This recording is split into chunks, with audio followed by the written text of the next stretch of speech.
Hey. How you doing? You right? Hello, Neil. How are you? Yeah, good. Right. Morning. Morning. Right. Hi, Eddie. Almost a week after the defeat against Watford, after the game you said you would reflect on whether you're doing a good enough job.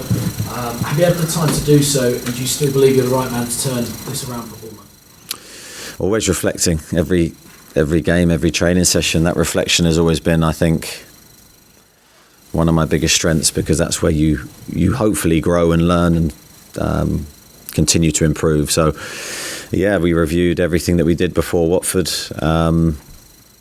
tried to see where we went wrong in the preparation for that game, because it wasn't the performance that we wanted, and tried to apply those things in the build-up to this game. It's hard to be positive at this point. Two very heavy defeats in the Premier League, 9 in 11. Are you feeling the pressure right now? It might be hard for you to be positive, but yeah. I've always said, in good moments, bad moments, the key thing for me is find ways to improve. So it's in a difficult moment, a negative moment, we've got to find ways to improve and change our results, change our performances. I'm absolutely confident we can do that.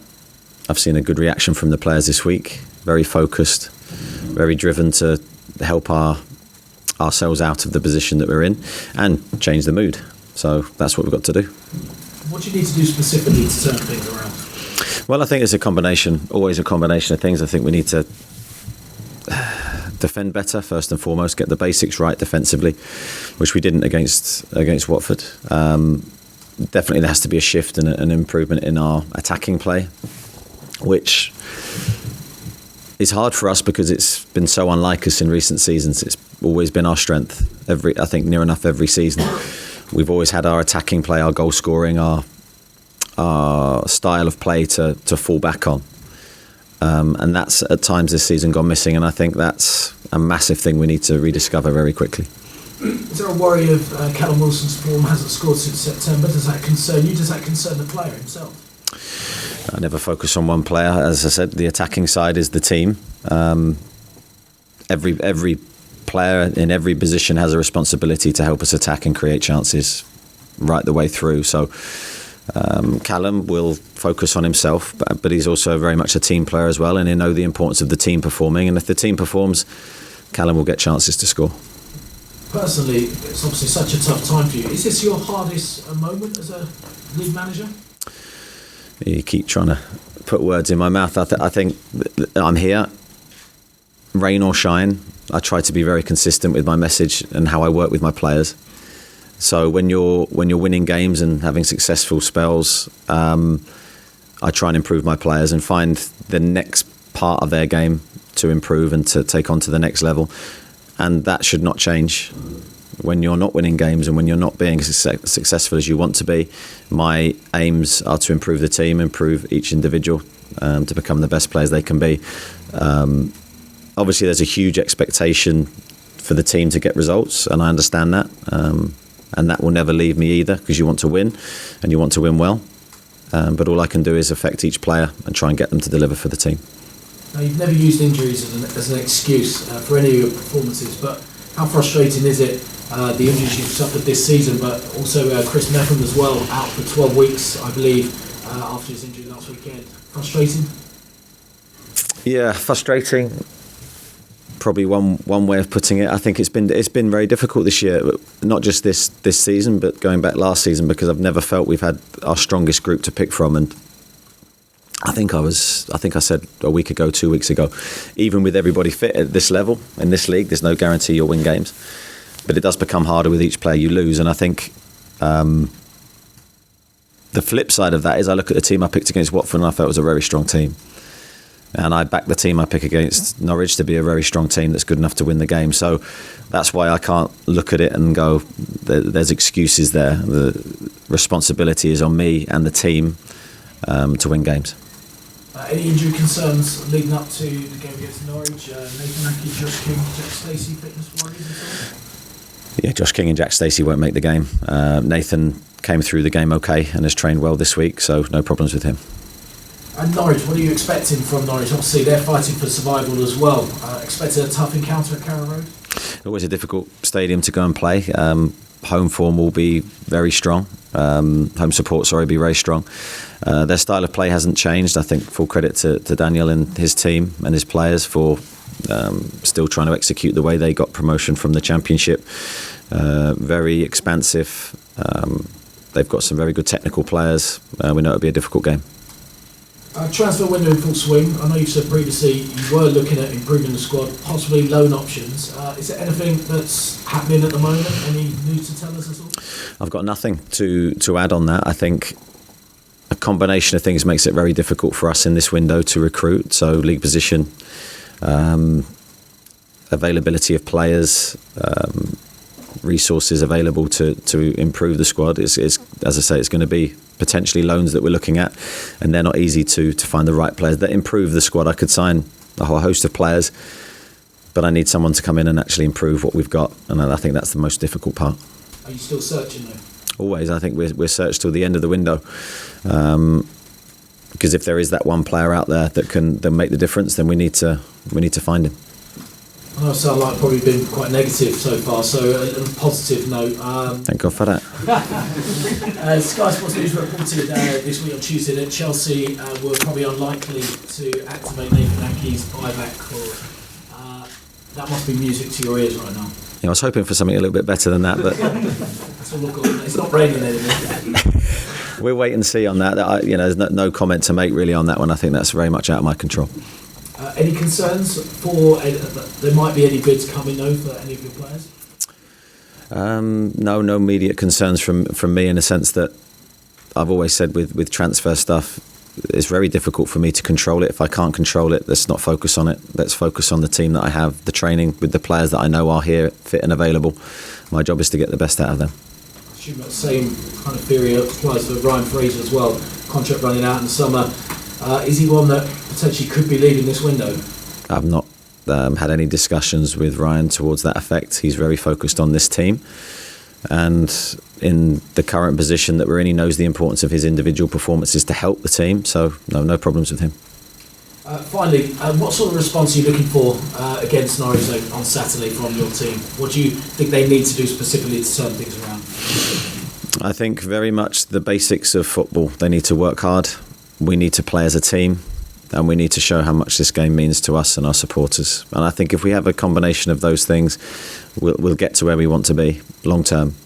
So it's very much the basics. We have to really graft and really show the passion needed in the game. Thank you. A couple of weeks ago you mentioned how you worried the team had lost its identity. I sort of look back, and you first mentioned that back in March after losing to Leicester. So what effect does it have on you when you have such what seems quite a sizable problem for approaching the year? Yeah, I don't think that's been every game. You look back very, very short term to Manchester United, to Chelsea. There were games where our identity was very clear. I think the problem is we've been inconsistent with that. And that's been a huge frustration for me, because you wanted to stand on the sideline and see your team perform, and it to be clear to everybody what we're trying to do and how we play. And I don't think we've seen it consistently, and I think that's been the frustrating thing, because even as recent as the Chelsea game, which wasn't that long ago, we saw a team fully committed, played some really good football, defended very well, all the elements of a Bournemouth performance that I want to see. Is the identity you want to see when you're playing teams outside the big six, if you like, different, and that side is what's missing, perhaps the sort of the front foot dictating the tempo? But I think we. What do you mean by that? I'm sort of thinking back to when you first came into the Premier League and the way last year it became sort of more of a counter-attacking approach. Before that it was sort of front foot, we're going to impose ourselves on the game completely from the start. And when you're facing the likes of Manchester United and Chelsea, perhaps it's more going back to last season than at the start of the Premier League, the philosophy that you brought into this club. I think there's different games, different game plans for different teams. I think, yes, we have a core idea running through every performance and then tweaks for certain games because it's very difficult. Manchester City away is a very different game to another team at home. So I think having that adaptability is very important. We probably haven't done well enough against the teams in and around us this season of imposing ourselves and our style on them. Now, whether that's psychological, that's a question to be asked and to be raised, because we've raised ourselves for some of the bigger teams in the division and performed really well. Arsenal at home here, thought we gave a good performance and could have won that game. So Chelsea, Manchester United, they're games that we've excelled in this year, and they're almost the less pressure games. The games where we're not expected to get anything, but we've performed very well. And then when the pressure is on us and we're playing the teams that we're expected to get results against, we haven't quite excelled. And I think that's probably been our biggest frustration, because when we first came into the Premier League, that was reversed. It was the other way round, and that's where we got some key points and the points that enabled us to stay in the division. So whether that's psychological, that's something we need to fix quickly. Back in those early Premier League days, you mentioned about how Drew Sermon deserved a lot of praise for the way he was sort of performing a unique role. He wanted very different things in the deepest midfielder to perhaps other teams, and how he's adapted to that. He's obviously had a lot of injuries in the last couple of seasons. I wonder have you struggled to replace someone performing that same role? I know the central midfielder sort of changed with Jefferson. I think every player has unique characteristics which help our team. So you go back to, depends how far you want to go back, you go back to our championship winning team, that the characteristics of that team are very different to the characteristics of the players we have now. But the pace of the Premier League, the speed of which the games are played at, the athleticism of the opponents means that we have to go a slightly different direction, or we're going to get left behind physically. Then there's a balance between physicality and technical ability. So we've constantly changed as we've gone through our Premier League time to where we are now. And we're constantly moving to try and find the answers to make us the team that we want to be. Drew's been a huge player for us over a long period of time, and his technical ability has really stood out for me as one of the key reasons we dominated games, and we were able to take the game to the opposition in that way. But the players we have now have very good characteristics, but slightly different from Andrew. But he still remains a very important member of our squad. And on Saturday at the final whistle, the crowd made it quite clear they were upset, they weren't happy. How much does that sting that they're reacting like that? No, it doesn't. It's not nice, but it doesn't sting in any way, because I was probably joining them. That the feeling that they had is the feelings that I had. It's the feelings that the players had. You have to be very open and honest when you don't perform. Can't hide away from it. So I had no problem with that. As I said, I shared that reaction. It wasn't an unjust one. And then I always say the responsibility is on us to change that. Next time we play at home, we'd love to have a different reaction at the final whistle, but only we can dictate that. Eddie, would you say this is the most important game of the season for you so far? Predictable answer, of course it is, because it's the next one. It's the one we have in front of us. But it does no good for me to stand here and build the game up any more than it is for my players. The players know how important every game is now. We're going to run out of games if we don't turn our form around. So that's a massive game for us.